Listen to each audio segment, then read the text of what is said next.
All right, so number 7, we're solving exponential equations here, and we want to use logarithms, okay? If you take a look at this, it's not easy to put 2 and 7 in the same base. Not really possible as far as powers go. So which one did you want me to do? First one? Okay. So 7a, we have, and I'll just rewrite it over here, 7 to the power of 2x equals 2 to the power of x plus 3. All right, so the best thing to do here is just to use logarithms. We'll take the common logarithm of both sides of this equation. And then what that operation does is allows us to pull the exponents, okay, from these numbers here, the exponents. They can be now just rewritten as coefficients, okay? And we went through this the other day in the lesson, that's a rule and that works. So really, it ends up looking like this. I have 2x times the log of 7. Now the log of 7 is just a regular old number, right? And this is x plus 3, which is the exponent, the whole thing, times just log of 2, which log of 2 we know is just a regular old number. It's a crazy decimal number, right? It's like the power to which you would raise 10 to get the number 2. So, you know, it's going to be a really small number, decimal. But nevertheless, the calculator can do all that work for us. But we have x here in some different places. So we want to get x together. Now what we could do is we could divide both sides by log 7 and divide both sides by x plus 3. But then we would end up, don't write this down, but then we would end up with this. And it's really tricky to get x in one term when it's like this, right? This is not helping us. So what you want to do is you want to use the laws of logarithms to expand this, I guess, right? So let's write this as x log 2 plus 3 log 2. So we just basically distribute, right? Distribute this. And in doing that, now you see that I can get this x term, the term with x in it, I can bring that over to the other side, which makes this. Okay, so I'm just going to cheat a little bit and not rewrite everything here for this time around. But going to look like this. That's going to be gone, minus, you see that? And then we're going to, maybe I was a little bit too quick on that. We would have to divide by log of 7 here, I guess, as well.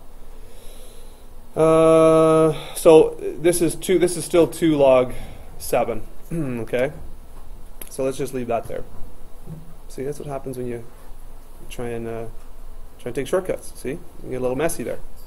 So what do we have? Well, we have an x in 2 different terms. Remember, this is one term, this is another term, and we can now factor an x out, so we are getting the x all by itself. So here we go. We have x, and then we have 2 log 7 minus log 2. Everyone see that when I pull that x out?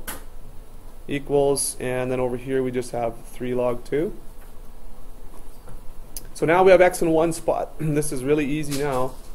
We just divide both sides by this expression over here.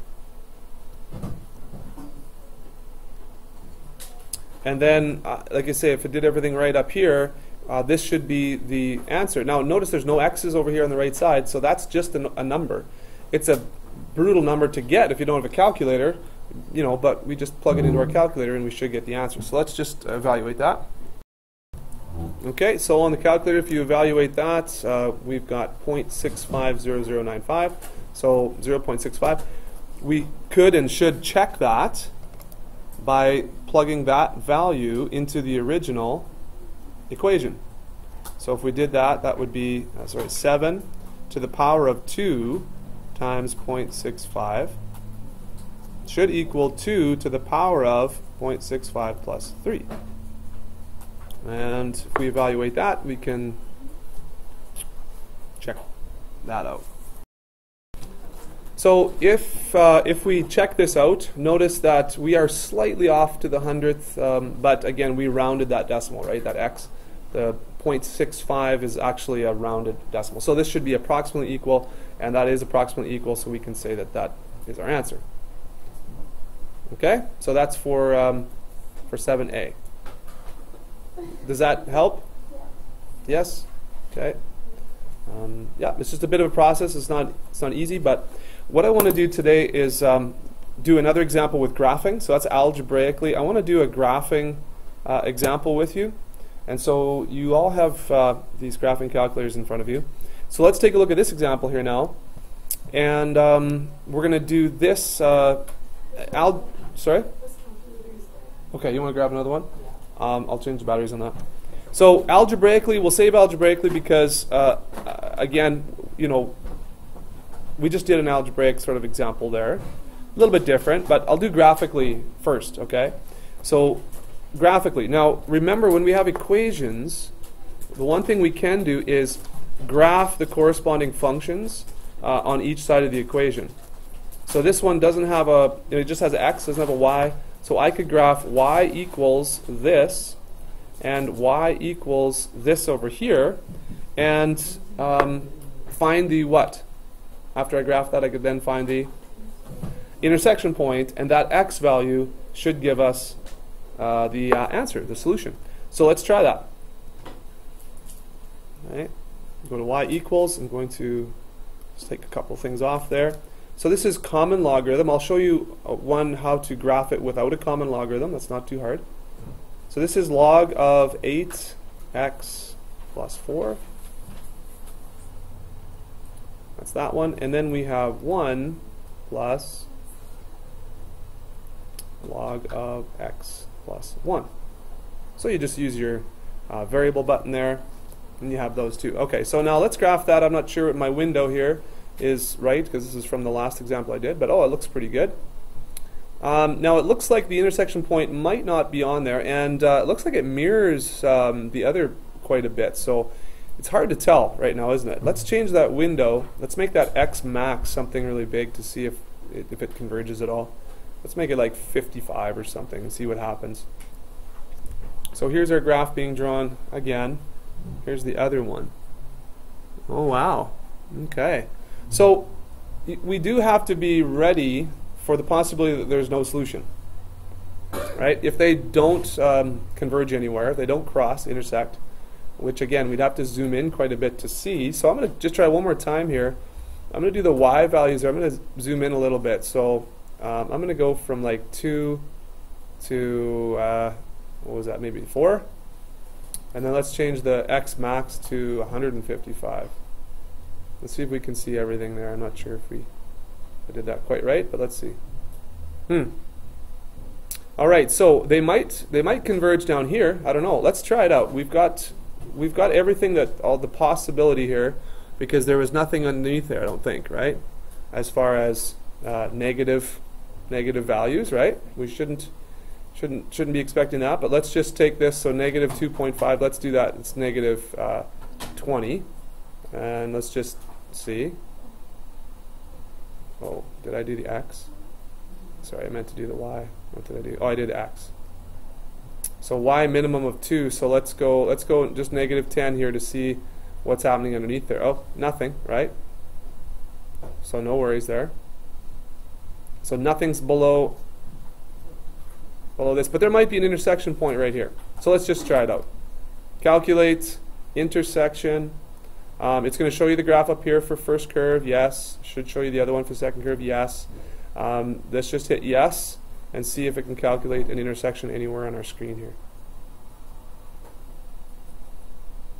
It's thinking. Oh, no sign change, quit. So it appears that there might not be an answer here. Okay, so if they don't intersect anywhere, there might not be an answer. Now let's try algebraically just to see if algebraically it makes sense that there's no solution. So I'll rewrite this out here. So we have, actually I'll do one step of work here. I'll bring this other log over. So log of 8x plus 4 minus log of excuse me, x plus 1 equals 1. Now, using the laws of logarithms, if I have a subtraction, what does that mean I get to do with these numbers in here? Yeah.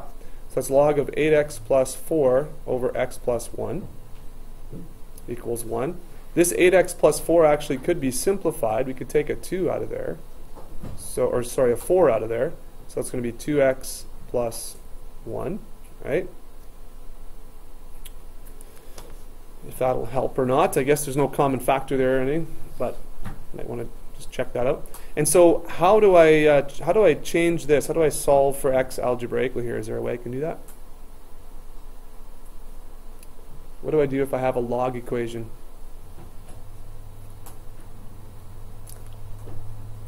Do you remember what this base is? 10? So remember, we can also rewrite it as an exponential always. 10 to the power of 1 equals this. So we could go 10 to the 1 equals 4, I don't know if we needed to do that, but over x plus 1. See that? And now if we bring that over here, we could go 10 times x plus 1 equals, I'm just going to do this 8x plus 4. I'm just going to expand it back in.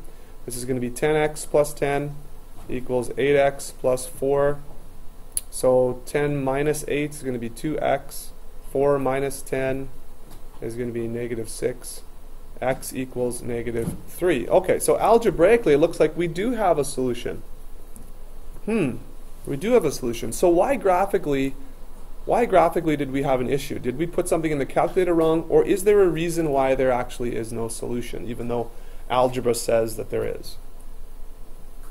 Did anyone pick that out? Anyone see what's... Sorry? X should be positive. Close.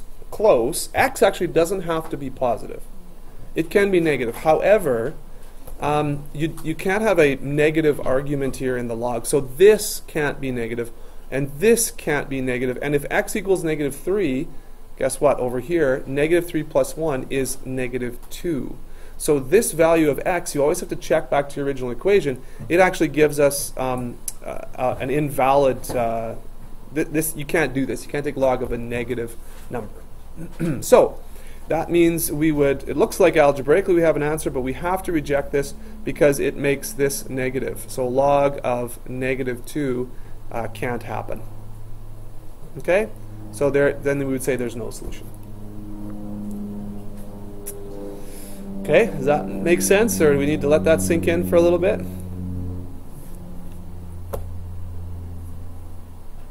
Any questions?